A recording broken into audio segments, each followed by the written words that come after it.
This is my self-selected investigation about instructional coaching by Libby Peterson. So my introduction about me, I just completed my second year in second grade at a 4K through 5th elementary school on the northeast side of Madison, Wisconsin.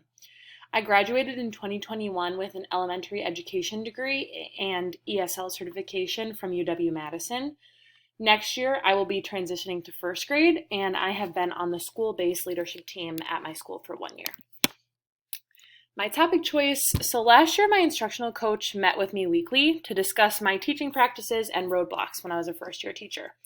This year we have a new instructional coach who acted more as an assistant principal and did not meet with me or any new teacher individually. With the added fact that we do not have a formal school-based mentorship program, I wanted to learn more about what professional guidance and coaching can look like. And my motivation is a quote from one of the articles I chose by Jim Knight that says, "When coaches and teachers interact equally as partners, good things happen." And for my self-selected investigation, I interviewed a first-year teacher at my school, our current instructional coach, and my professor, Claire Federley, who was my professor for all my classes for my Reading 316 class. So some coaching background for my school. So the turnover rate of teachers is high at my school. With an influx of new teachers coming in every year, it's essential for student improvement to have a coaching system in place to support new teachers. The Department of Public Instruction states that teacher retention presents additional challenges for districts, particularly in high poverty schools. These schools experience a turnover rate 50% higher than more affluent schools, which is certainly the case for mine as well. On Wisconsin's DPI website, they explain a thorough onboarding process. They say induction programs are comprehensive systems of support that help bridge the pre-service to service development of beginning teachers. Induction programs address both practical needs of beginning teachers, so who, what, when, and why, and nurture teacher professional development, the how. If teachers are left alone in their classrooms to begin their career, that is a disservice to educators and to students. And also keeping in mind that myself and other new teachers may have had limited in-person practicum and student teaching experience due to COVID.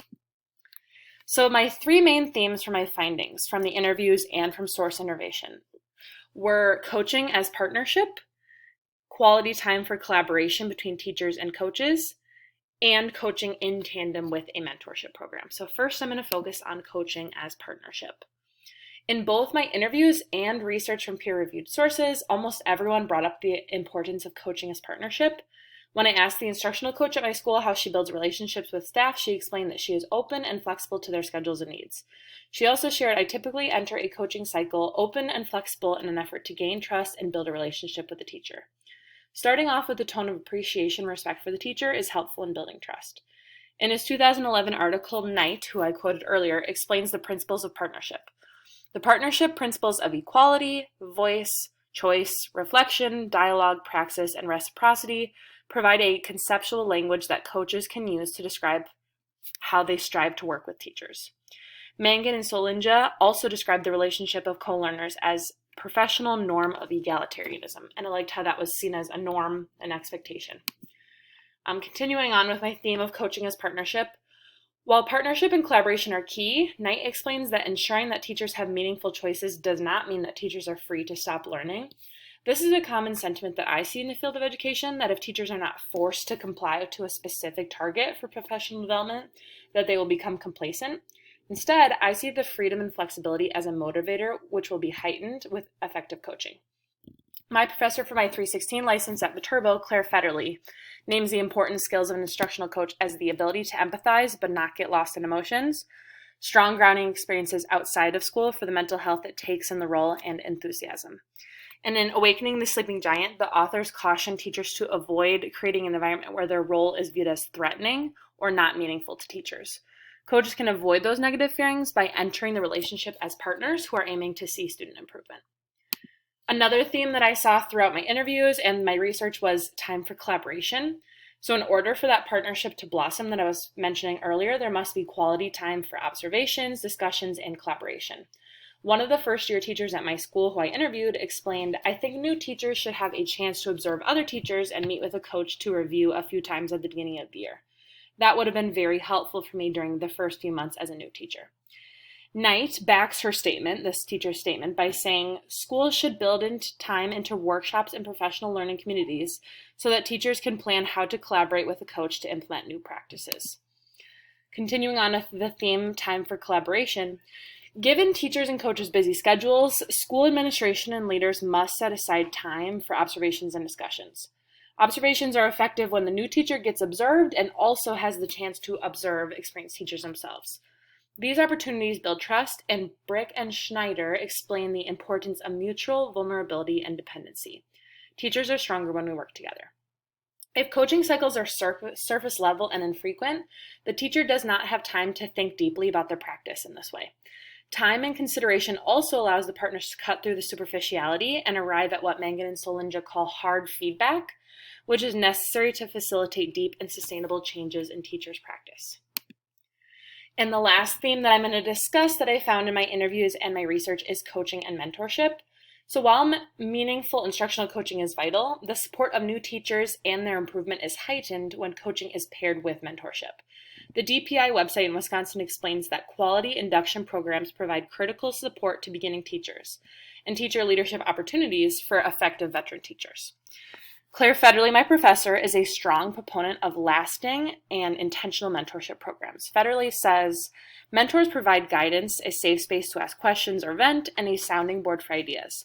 Without a mentor, the job is too lonely and the expectations are too high to be successful.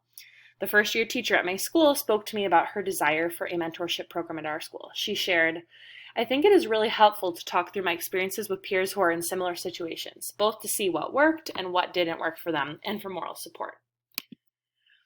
So some recommendations that I have for coaching is the first-year teacher should participate in coaching cycles rotating between academic and behavioral focuses that they select. The first-year teacher at my school shared that she did not have the opportunity to participate in any coaching cycles during her first year. When discussing the importance of coaching with Claire Federle, she responded, we would never expect coaches or students to learn without a teacher, so why would we expect teachers to teach without a coach? I selected the rotation between academic and behavioral goals because, as my instructional coach puts it, classroom management is a very difficult aspect to successfully grasp early on in one's teaching career. Brick and Schneider explained that school professionals with trusting relationships feel safe to try new teacher moves, and relationships between coaches and teachers cannot be formed without dedicated time to collaboration. My next recommendation is coaching cycles should be accompanied by a mentorship program for a teacher's first few years in the classroom. So while many schools focus on 1 year of formal mentorship, like my district currently does, the Wisconsin DPI describes mentorship as a formal process within induction programs in which the new teacher is assigned a mentor who, together with the beginning teacher, engaged in planned program activities over the first 2 to 3 years. When asking my interviewees about stipulations for mentorship, the first-year teacher suggested that the mentor be in her grade level so that they could assist with curriculum. Claire Federle advised that a mentor have at least 5 years of experience because it takes that long to get your feet under you and be reflective enough to know what personal mistakes you have made. And my last recommendation is that coaches should regularly check in with teachers in their second year and beyond. So beyond the mentorship program, there should also be coaching going forward. Similar to how mentorship continues past a teacher's first year, coaching needs to as well. While a coach needs to balance their resources and ensure first-year teachers are off to a successful start, all teachers need support. Claire Federle illustrates that many first-year teachers are drowning and need more time for everything to stick. But the second and third-year teachers, they have the space in themselves to reflect and change because they aren't learning how the copy machine and curriculum works, is what Federle stated.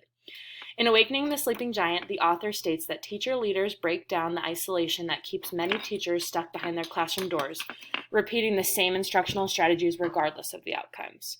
To avoid getting stuck in an instructional rut, all teachers need support.